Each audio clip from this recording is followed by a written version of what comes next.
Alright, welcome. If you're new to the channel, my name's Elliott and you're watching Rickety Ski Reviews. Today we're going to talk about something a little bit different, though it is adjacent. We're going to talk about the recent news, I guess it's not that recent, but of Donut Media, of two of the main hosts leaving Donut Media. Zach Job and Jeremiah Burton, both main members if you're familiar with Donut Media at all. It's basically a car channel, car build channel, car review channel, and two of the main kind of, I don't know what you call it, like main contributors to the channel have left. With that announcement, there's been a lot of talk about why they're leaving, what's going on, and I thought that it would give me a good chance to talk a little bit about the ski industry and changes I've seen with ski reviewers and everything. So without further ado, let's jump right into it. So let's just read this article really quick from Dexerto. YouTube duo's new channel hits 1.3 million subs just 2 weeks after leaving Donut Media. Car YouTubers Zach Job and Jeremiah Burton made the decision to leave Donut Media in June of 2024, and it's clearly paid off as their new channel Big Time has gained nearly 1.3 million subscribers in just 2 weeks. Launched in 2015, Donut Media has amassed almost 9 million subscribers, with millions more supporters across other social media platforms. They gain notoriety from Jeopardy-style car trivia videos. Essentially, Zach and Jeremiah were longtime employees of legacy car content brand Donut Media, but decided to leave the company in June 2024 to start their own independent channel called Big Time. The duo detailed their reasoning behind leaving the group in their first video of the channel. I did watch it, so I'm just gonna skip straight to it. Essentially, the reason that they left was they felt like they were constantly pitching video ideas and constantly getting declined, and it just felt like, what's the point of this? And then they were kind of pigeonholed into doing lower cost videos that were kind of like just online reviews or reacting to Chinese vehicles or just reading off of scripts and giving history of different cars, versus what they were really good at, doing builds, doing unorthodox content, doing things that were really exciting and unique and creative. While they worked at Donut Media, the channel was actually sold to another conglomerate that owns other car media channels. So essentially it was just kind of acquired by this larger company. These two YouTubers also said that they were promised equity in the business, which obviously didn't happen long term. And this goes back to something I say about YouTube all the time. People don't really care that much about production cost. It seems like whenever a YouTube channel starts to grow and get big and get bigger, people want it to look like television. They want it to look, oh, it's gonna be more polished, and oh, we're gonna have a whole crew, and oh, we're gonna have all these big cameras. And I've always said that what I really enjoy about YouTube is just how honest it is, how genuine it is. It's part of the reason I don't really care too much about my backdrop. Sure, would it be easier to shoot in studio? Absolutely. But it's just not practical for me. I've got young kids who would be yelling. It literally is just not something I can do right now.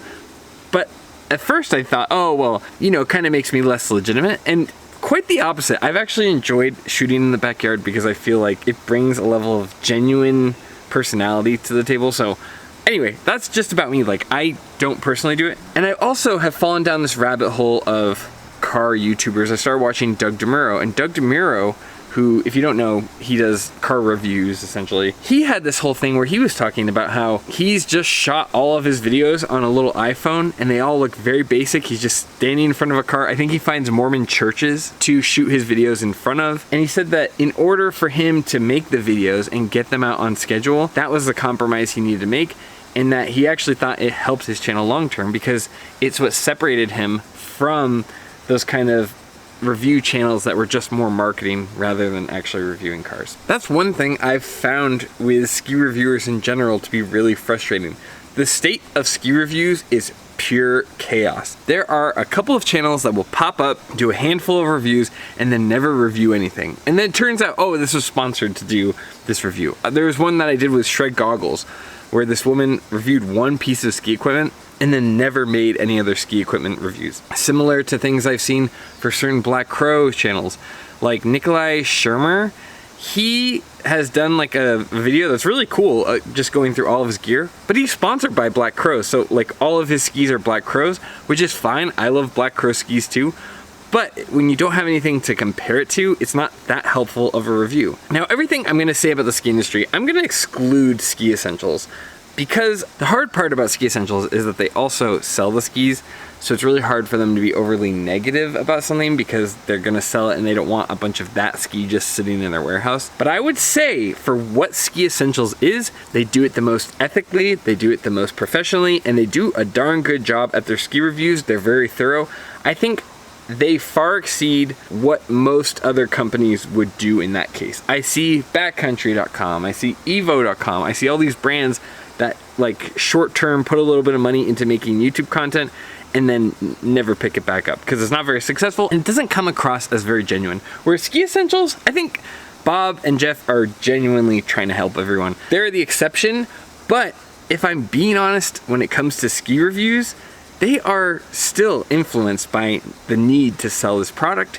They are also influenced, like there has been some content that they've done where Atomic flies them out and they go powder skiing out in Utah, where Salomon is flying them out for a powder day out in Utah from Vermont. And so it's like, okay, if you are really being unbiased about a review, don't you think the flight and the lodging and the skiing out on powder is gonna kind of affect your bias? Again, I give them a pass because I think of them as less of ski reviews and more of product showcases. And I'm not even picking on Ski Essentials. I think they're kind of the gold standard for it. I think that they go above and beyond to be ethical, beyond what I would expect from most companies. Like, I can never imagine Backcountry putting out the quality of ski showcases that Ski Essentials does, but there is still just the reality of they sell this product, they're not gonna talk super negatively about it. They will be really clear on explaining specs and everything like that and explaining where the ski fits in a broader picture. But at the end of the day, they just can't be that honest with you. They can't tell you, hey, this ski stinks. Hey, I don't like this. Hey, this ski wasn't built right. Luckily, I think skis are so good now that they don't have to do that a ton. But let's just be honest, right? These are not like unbiased reviewers reviewing skis. These are people showcasing a ski so they can sell it. That's just the core of what their goal is. And I didn't mean to get on a Ski Essentials rant, but okay, here we are. When I look at most other ski reviewers in the space, they seem to have lost sight as to what the goal is. And the goal is to help people buy skis long term so that they can whittle down. There are so many skis. Do you ever look at how many different model skis there are? It's astounding. There are hundreds, if not thousands, of different model skis, especially if you take men's and women's and children's. God, there are so many skis out there, and for a consumer, it's really hard to know what you like. Yes, there are demo days, but my home mountain didn't have them for like 3 or 4 years straight. And so in order to try a ski, you have to pay for a demo for the day, which is like anywhere from 30 to 60 bucks. You have to then try that ski, and if you don't like it, you can try one more, and then you can use those 2 demos towards the purchase of your ski.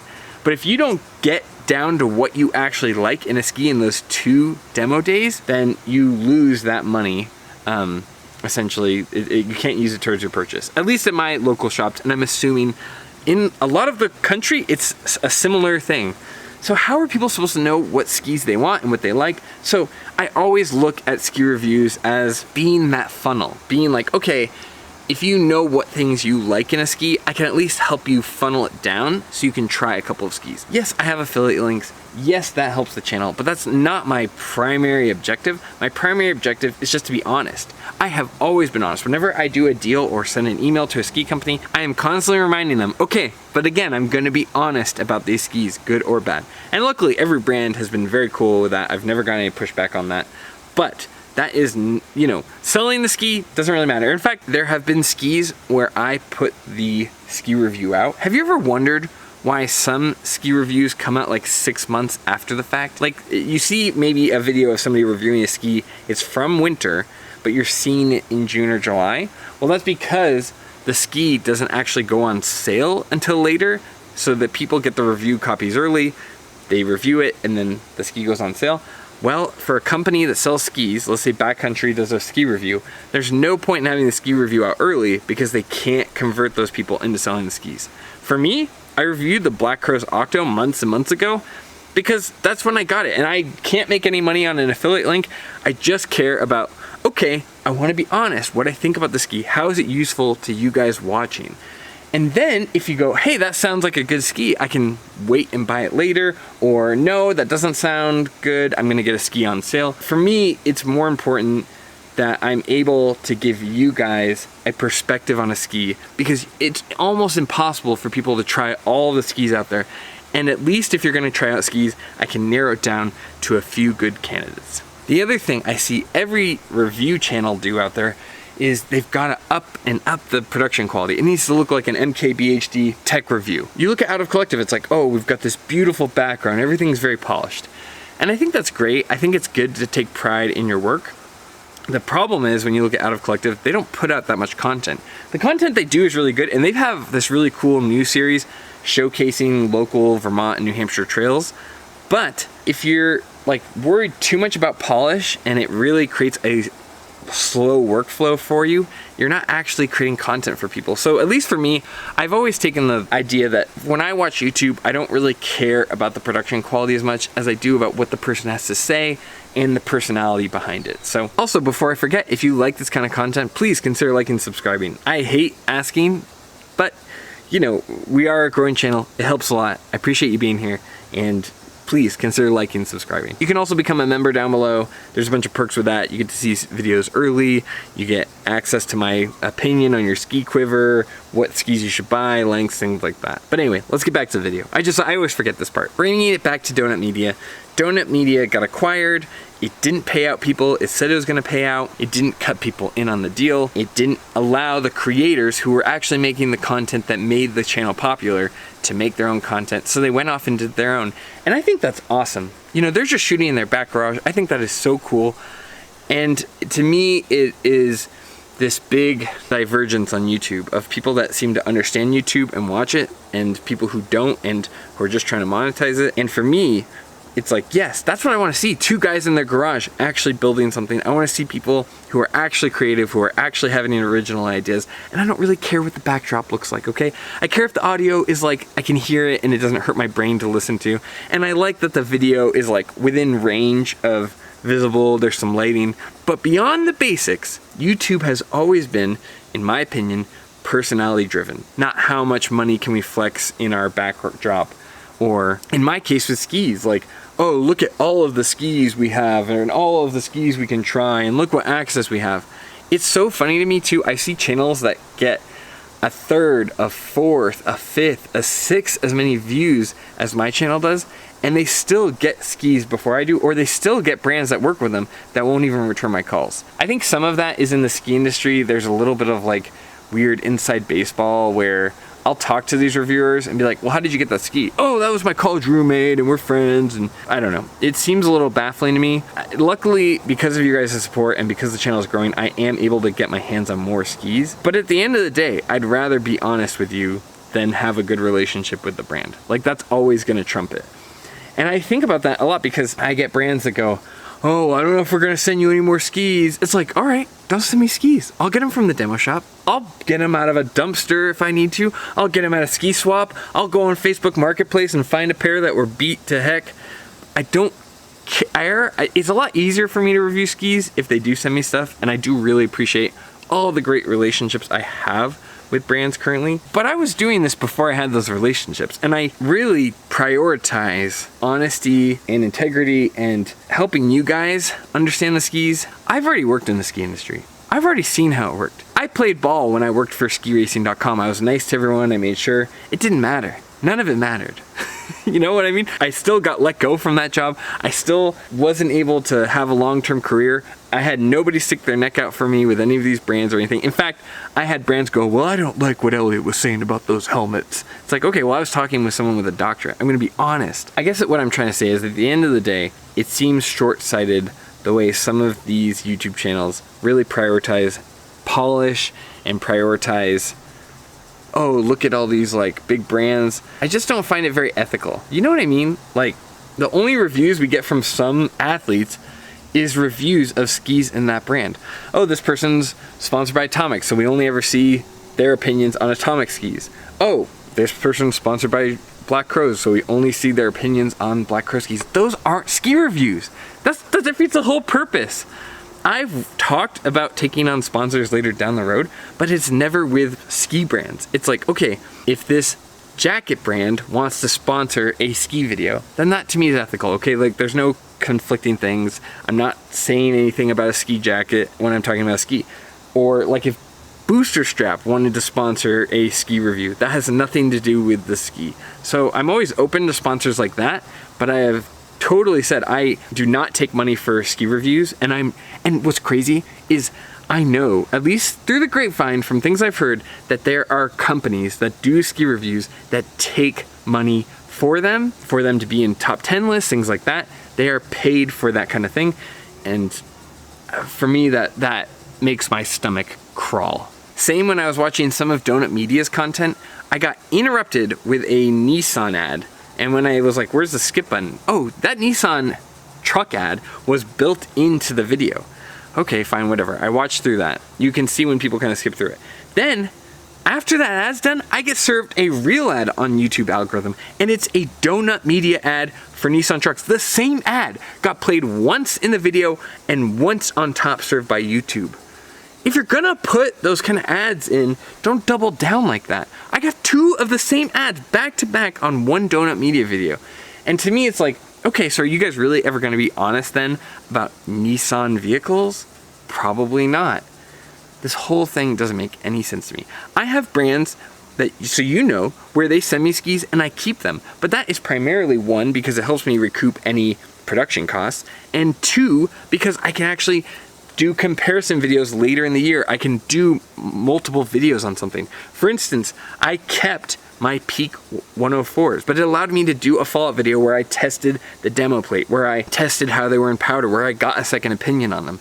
In order for me to be really thorough, it just logistically makes sense. But I'm honest with you. I tell you when people give me skis and I keep them, but I do not accept cash or money or any kind of payment from a brand. It's a standard that I see upheld in most other spaces when it comes to car reviews, when it comes to technology reviews, things like that, where there's a lot of criticism, there's a standard held. And I just feel like skiing's really lacking that. Again, Ski Essentials is like not in the picture when I'm talking about this. When I just talk about random channels that do ski reviews, people like Steep, when I see Nikolai Schirmer, whatever, it's like, and I appreciate that in their ski quiver videos, they say like, hey, I'm sponsored by this brand. But it's just like, okay, then what's the point of any of this? What's the point of doing a ski review if you're only reviewing one type of ski? I guess people like it. Like, I don't mind some of them. Sometimes I'm like, okay, that's a cool perspective and I'll still watch it. But to me, we're really,